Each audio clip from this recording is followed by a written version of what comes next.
This is something enormous. It is about a final control, and it's the United States saying there may be another power in the world, but we will be the ultimate power. Quite explicitly, the US and the EU are saying that they want these new trade agreements to form the blueprint, the template for all future trade deals. And that means they're rewriting the rules of the global economy, and that means for everybody. Once signed, it will cement a key part of the US government's plan to create a new global bloc that will ensure the dominance of its largest companies. And to understand why, we need to go back to the 1950s. See the USA in your Chevrolet. America's asking you to call. Drive your Chevrolet through the USA. After the Second World War, the United States accounted for half of the world's economy. Its influence was unmatched by any country, and it was able to write the early rules of international trade to its advantage. The World Trade Organization was created in this context, and the US dictated rules that favored American business.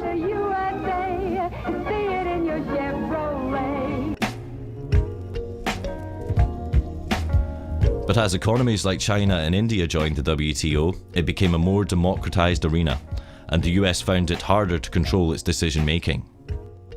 At the WTO, at its Doha rounds, India spoke up and Brazil spoke up, and the US lost control.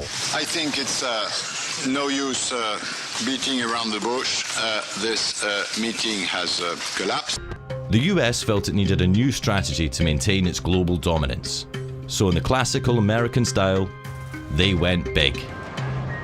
To bypass the WTO, they're creating the biggest international agreements that the world has ever seen. They're called the three big T's. The Trans-Pacific Partnership, or TPP, the Transatlantic Trade and Investment Partnership, or TTIP, and the Trade in Services Agreement, or TiSA. And they're all being negotiated in secret right now. We only found out when WikiLeaks was able to leak parts of them. And what's interesting is when you look across all of these deals, whether it be TTIP, TPP or TiSA, China is excluded, but also Brazil, Russia, India, South Africa, they're all excluded because those are the emerging economies. What is not often understood is that these agreements are part of a geopolitical war. This is a new war which is taking place between the United States and China. The United States is very scared of the rise of China, so it has moved to militarily encircle it through what is called the pivot to Asia, and now it's moving on to doing that economically. The basic idea which comes across from reading US strategy papers is the construction of a new grand enclosure. And to put inside this grand enclosure, the United States, 51 other countries, 1.6 billion people, and 2/3 of global GDP. To integrate Latin America away from Brazil and towards the United States, to integrate Southeast Asia away from China and towards the United States, and to integrate Western Europe, pulling it away from Eurasia as a whole and towards the Atlantic. Of the three big T's, WikiLeaks has revealed 4 chapters of the TPP, which affects 12 countries in the Americas and Southeast Asia. We also obtained and released the core text of TiSA, which affects 52 countries, including the EU. But nearly all of TTIP is still secret.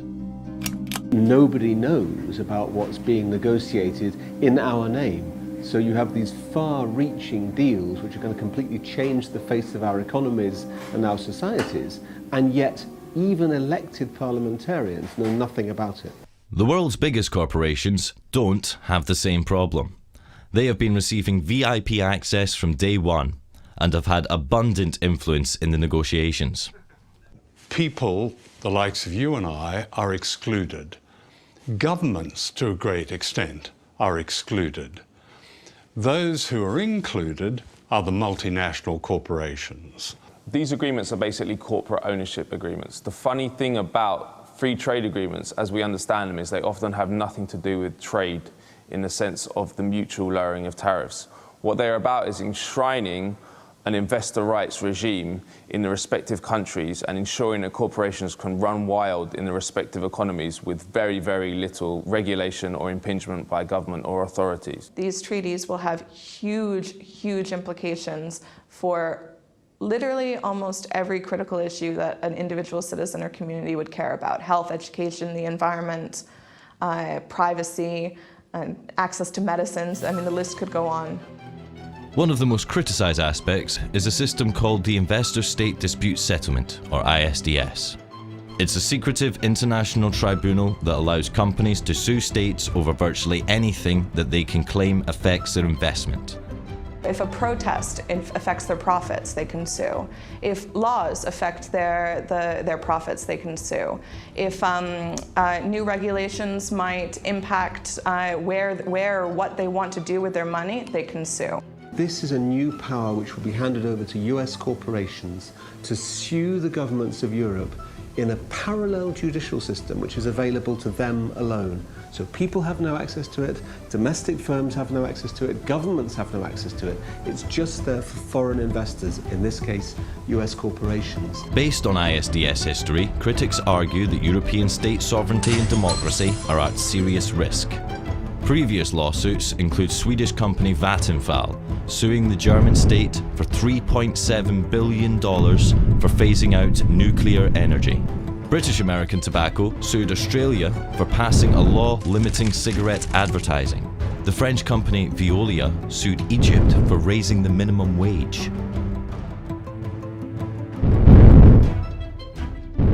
What is so scary about this is that corporations want to lock in their power.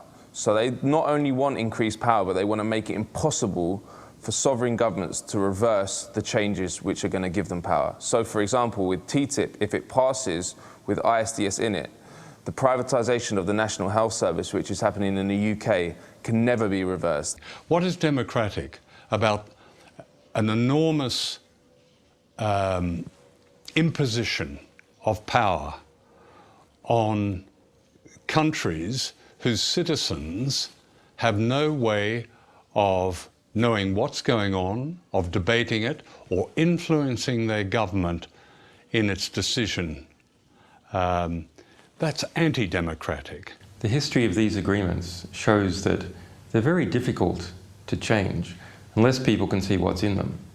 And that's why they're kept secret. Because when the contents are revealed, it generates an opposition. WikiLeaks has had considerable success delaying the TPP and opening up the debate around it and the TiSA by releasing the secret draft texts. Our publication of an earlier proposed US-EU agreement, the ACTA, killed it entirely. Help the world become a more transparent place. Do your part. Go to wikileaks.org/TTIP-reward.